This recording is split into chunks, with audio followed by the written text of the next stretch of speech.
साथ संगत जी, प्यार से कहना। धन निरंकार जी। आशा करती हूँ आप सभी बहुत अच्छे होंगे। आप सभी का बहुत बहुत स्वागत है आपके ही अपने चैनल पर। एक नई साखी के साथ फिर से हाजिर हूँ मैं, और आज की साखी का शीर्षक है गवाही। तो चलिए आज की साखी सुनते हैं। साथ संगत जी, वृंदावन की गलियों में एक गेरुआ वस्त्र धारण किए हुए एक वृद्ध जब भी कहीं आते जाते तो लोग उन्हें देखकर कहते थे कि जज साहब आ रहे हैं। वहीं पास में एक दुकानदार का बच्चा था जो उस गेरुआ वस्त्रधारी को रोज देखता था। उस बच्चे के मन में एक ही सवाल आता था कि लोग इन्हें जज साहब क्यों कहते हैं। एक दिन उस बच्चे ने अपने पिता से पूछा तो उसके पिताजी ने अपने बेटे से कहा कि सब इन्हें जज साहब कहते हैं तो मैं भी इन्हें जज साहब कह देता हूँ। तुम इस बात पर ध्यान मत दो, तुम अपनी दुकान पर ध्यान दो। साथ संगत जी, जब उस बच्चे के मन की जिज्ञासा शांत नहीं हुई तो वो गली के सभी दुकानदारों से उसी सवाल को पूछने लगा। लेकिन सभी दुकानदारों का एक ही रटा रटाया जवाब था कि सब इन्हें जज साहब कहते हैं तो हम भी कह देते हैं।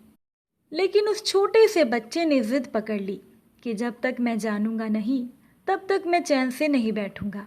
एक दिन हिम्मत करके उस बच्चे ने अपने पिता से फिर से पूछा कि इन्हें सब लोग जज साहब क्यों कहते हैं। उस बच्चे के पिता ने डांटते हुए अपने बेटे को कहा कि जाओ मंदिर के मुख्य पुजारी से जाकर पूछ लो। अब बच्चे को लगा कि मुख्य पुजारी से मिलकर ही उसके मन के सवालों का जवाब मिल सकता है। वो बच्चा मुख्य पुजारी से मिलने के लिए कई दिनों तक काम छोड़कर प्रयास करता रहा, और एक दिन उस बच्चे की मुलाकात मंदिर के मुख्य पुजारी से हो गई। साथ संगत जी, पुजारी जी ने जब उस बच्चे से पूछा तो उस बच्चे ने पुजारी जी के पैर छुए। पुजारी जी ने बच्चे के सर पर हाथ रखा और उसको पूछा कि क्या तुम अकेले आए हो। उस बच्चे ने पुजारी से कहा कि महाराज, मैं कई दिनों से आपसे मिलने की कोशिश कर रहा था पर मैं आपसे मिल नहीं पा रहा था। पुजारी ने पूछा कि तुम मुझसे मिलना क्यों चाह रहे थे। ये तो ठाकुर साहब का मंदिर है, लोग यहाँ भगवान के दर्शनों के लिए आते हो और तुम मुझसे मिलना चाहते हो, तो तुम इसकी वजह बताओ। उस बच्चे ने पुजारी को बताया कि अगली गली में मेरे पिताजी की दुकान है और वहाँ से एक महात्मा गुजरते हैं तो लोग उन्हें जज साहब क्यों कहते हैं। इसी सवाल का जवाब मैं आपसे पूछने के लिए आया हूँ। साथ संगत जी, मुख्य पुजारी ने उस बच्चे से कहा कि तुम बड़े होकर क्या बनना चाहते हो। तो बच्चे ने कहा कि मैं एक बड़ा अधिकारी बनना चाहता हूँ जिससे मेरा एक बड़ा सा घर, नौकर, बड़ी गाड़ियाँ हो। पुजारी जी ने मुस्कुराते हुए कहा कि वो भी एक कोर्ट के जज थे जो फैसला सुनाया करते थे। उनके पास भी एक बहुत बड़ा घर, नौकरी, बड़ी बड़ी गाड़ियाँ थी और उनके सामने भी बड़े बड़े अधिकारी हाथ जोड़कर खड़े रहते थे। बच्चे ने पुजारी से पूछा तो फिर वो इतने बड़े पद को छोड़कर यहाँ कैसे आए। पुजारी जी ने कहा कि उन्हें सत्य का ज्ञान हो गया था, उन्होंने भगवान के दर्शन किए हैं और जिसने इस ईश्वर को पा लिया उसे भला और क्या चाहिए। बच्चे ने पुजारी से पूछा कि उन्हें भगवान के दर्शन कैसे हुए।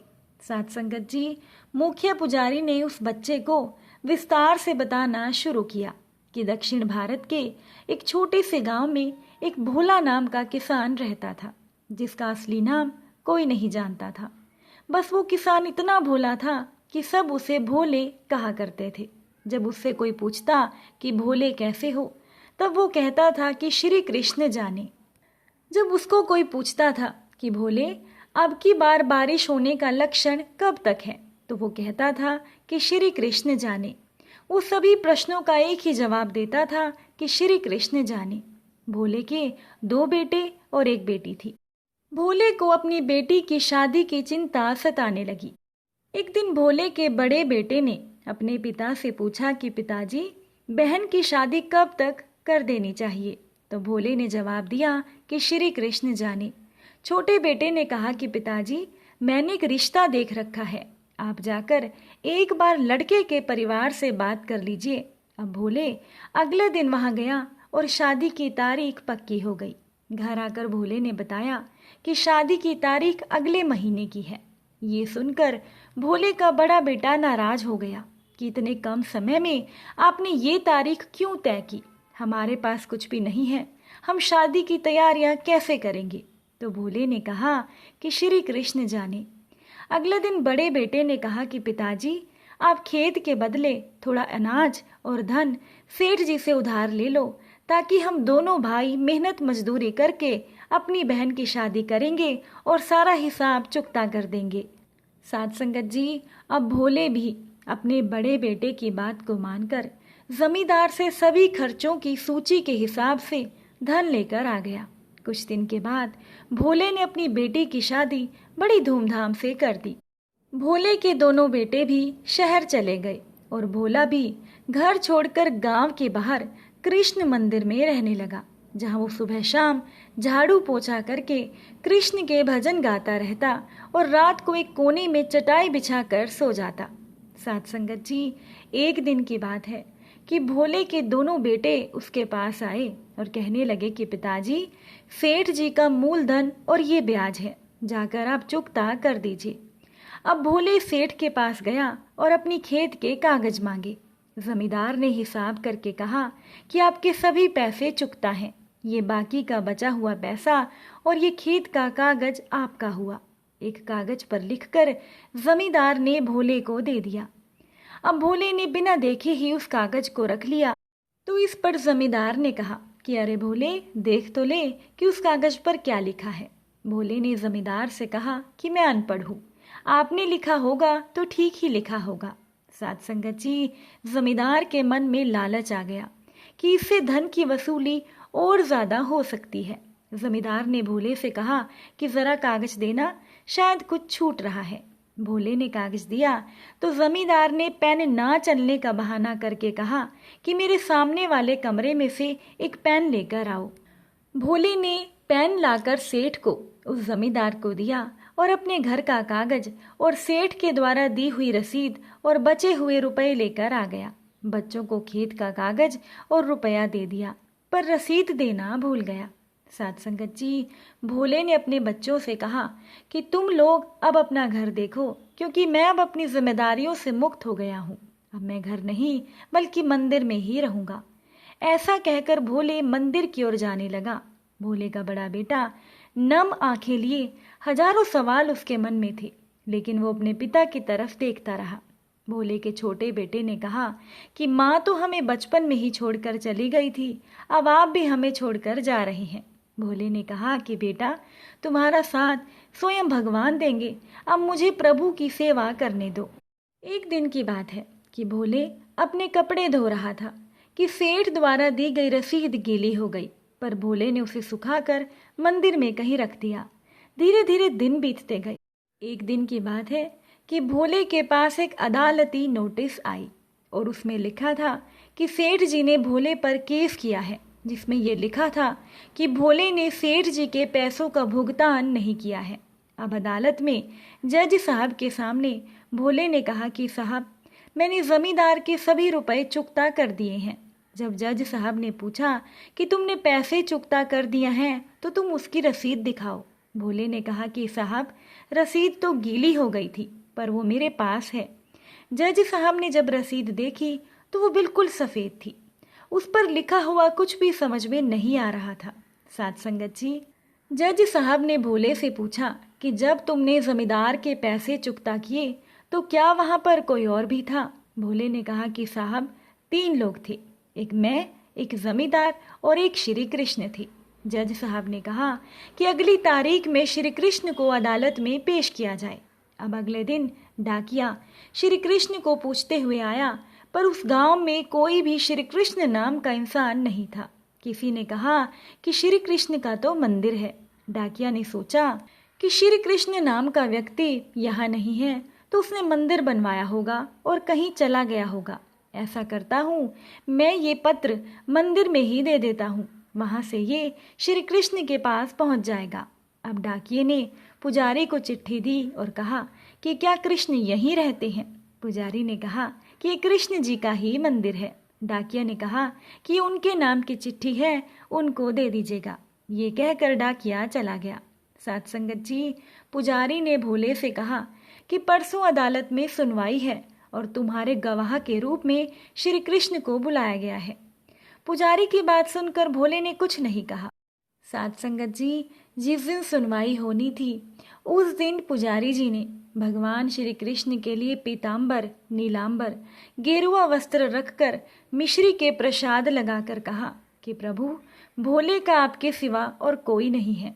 जो भी वस्त्र मैंने आपके लिए तैयार किए हैं, इनमें से कोई भी वस्त्र धारण करके आपको गवाही के लिए जाना ही पड़ेगा, नहीं तो आपके भक्त का विश्वास टूट जाएगा। साथ संगत जी, भोले भी नहा धोकर भगवान श्री कृष्ण को प्रणाम करके अदालत के लिए निकल गया। अदालत में भोले और उसके दोनों बेटे, जमींदार, जज और उनके सभी सहयोगी बैठे थे। जब अदालत की कार्यवाही शुरू हुई तो जज ने भोले से कहा कि तुम्हारा गवाह कहाँ है? भोले ने कहा कि वो हर जगह मौजूद है। जज ने गवाह को कटघरे में बुलाने के लिए संतरी को आदेश दिया। संतरी ने कहा कि श्री कृष्ण हाजिर हो। अब अदालत में एक वृद्ध आदमी हाथों में छड़ी लिए, गले में तुलसी माला और चेहरे पर अजीब सा तेज लिए आ रहा था, जिसे देखकर जज साहब भी एकदम बर्फ की तरह जम गए। साथ संगत जी, संतरी ने जज साहब से कहा कि आप प्रश्न कीजिए। जज साहब ने उस वृद्ध व्यक्ति से पूछा कि क्या भोले के गवाह हैं? आपके सामने क्या भोले ने जमींदार को पैसे का भुगतान किया था?